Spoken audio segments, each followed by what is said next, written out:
What's going on, guys? Garrett here with the RAS Group, back with another video. Today, taking a look at my 14.5 Modern Material build. This is the build I've been working on, and the sole intention of this rifle is to be my go-to rifle that I'm going to be using for absolutely everything. Why I went with 14.5, I like the ballistics on it. I think it's not too overtly long by the time you throw a short to mid-length can on here. You'll see that is something that still needs to be done. We'll get into it. But I'm happy with it, and it's what I decided to go with. If you guys prefer another length, by all means, do that. So we're going to dive right into it, starting from tip to buttstock. I got a Modern Material complete 14.5 upper straight from ModMat. It came with their proprietary muzzle brake, which is not fun if you're working inside of a vehicle. Me and my buddy Kyle learned that at Deliver Fund. It comes with their barrel, their handguard, their upper, a mil-spec charging handle, which is nothing crazy, not ambi. I'll probably swap that out at some point. And then their bolt carrier group. Everybody knows that the upper of a rifle, especially your BCG and your barrel, is the heart of your rifle. I ran 700 rounds consecutively through my other Modern Material rifle, steel cased, Tula ammo, dog shit ammo, didn't have a single issue. So that's kind of the core of this rifle. We'll get into the lower end stuff. I had some spare parts lying around that I decided to use, so that's why I didn't buy a complete ModMat. I will definitely be investing in more ModMat rifles going forward. So first and foremost, Steiner D-Ball, I2, nothing crazy, pretty affordable laser system.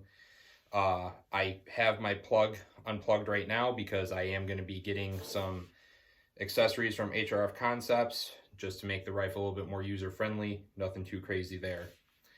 Arisaka M600 light mount. I did kind of a short video showing how this is all connected using a Unity Tactical Fusion Hub. I'm using the Unity Tactical Light Wing, right side light wing. And then something that a lot of people were, something that a lot of people were kind of confused about that I kind of want to explain a little bit more is, yes, I do wrap my light to my light bar. It's not for so much increased stability. I mean, I'm sure it helps a little bit. I do have a couple zip ties underneath the tape just for additional securement to the light bar, but it's more or less to catch my screws if they somehow back out or fail or snap. That way, under weapon maintenance, I can add additional Loctite, kind of fix that issue. I have both of these running back to ModLite / Unity mod buttons. Big fan of these. I really like just the simplicity and the short amount of rail space that they take up. On either side, I just have a short section of Magpul M-Lock rubberized rail panels just to help keep the heat off a little bit. Rocking a Tango Down M-Lock vertical foregrip. I'm a big fan of Tango Down stubby grips. I ran one on my other main rifle for a while. Didn't really want to add a pick rail, so I went with the M-Lock version, and it was kind of a little bit of a bitch to install, I'm not going to lie, but once I got it figured out, we were good to go. Condition gray sling retainer. Love Joe. Love everything he's doing with Trinity Training Complex. Hopefully I'll make it out there sometime next year. Gat Monkey 2-point padded sling. This is kind of a little bit of a prototype sling that he sent out to me. Very happy with it so far. He wanted me to really focus on his new kind of pull retention tab here. I've ripped on it quite a few times. It hasn't failed. Shout out to Greg. He just wants to make sure he's putting out the best product he can. Can't fault him for that.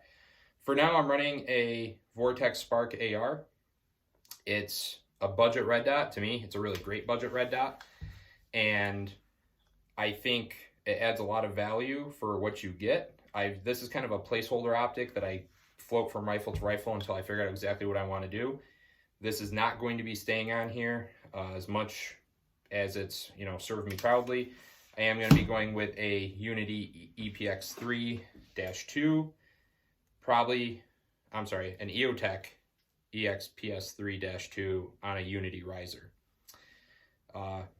It's what I know, it's what I trust, So I'm going to run it, especially with this going to be my main rifle. That pretty much takes care of the upper. The only other thing, like I mentioned before, I'm probably going to add an ambi charging handle at some point, just because, you know, I do shoot both sides of my body. I am a subscriber to the other strong side, so that's something I'm going to do. The lower is an M4E1 Aero Precision enhanced lower. Pretty standard, I guess, for people doing their own builds.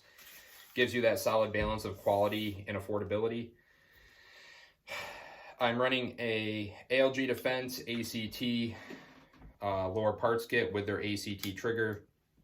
For the cost, I don't think you can go wrong. It's pretty affordable. I want to say it was like 130 bucks for the lower parts kit with the trigger. Nice single stage. So we'll do this for you so that you can see it a little bit better.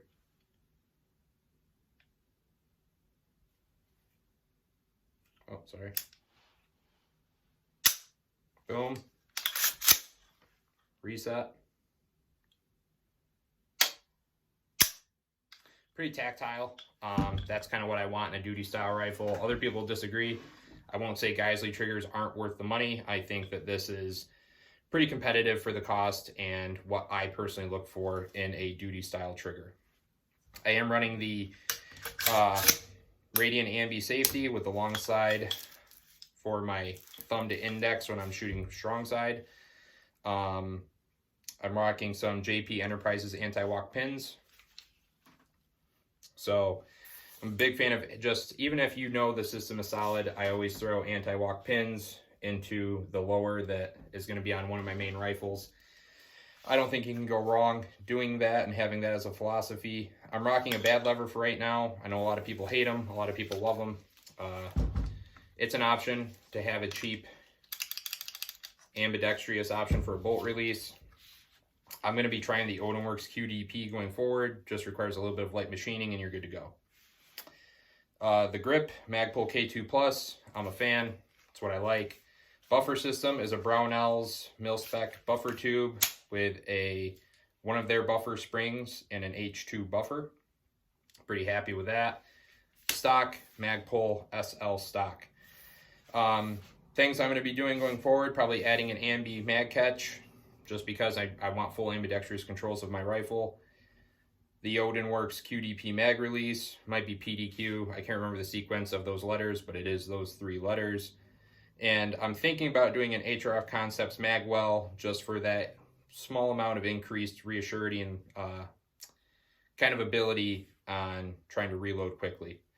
You really don't need any of that stuff, but it does make life a little bit easier. And for a rifle that is going to be my main jam, I'm kind of at a point where I'm willing to make those additional investments for the, you know, kind of preference and user friendliness of the platform.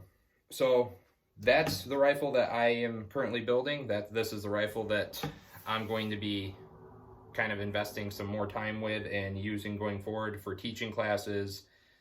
When we do offer rifle classes, that is. We're definitely not ready to do that yet. I'm very, very novice with the rifle. This is mainly for me to travel around, go out, and learn. So that's my setup. That's what I'm working on. Hopefully this video is beneficial to somebody. Hopefully you guys like this style a little bit better. You get a little bit more kind of idea of somebody behind the camera. And, you know, hopefully you like it. If you have any questions, any comments, throw them down in the comment section. Try to not be a dick. Try to be respectful. We're all trying to learn here, myself included. And hit the Instagram @_RASGroup. Hit the website, rasgrouptraining.com. I'll see you guys next time. Stay safe. Stay trained.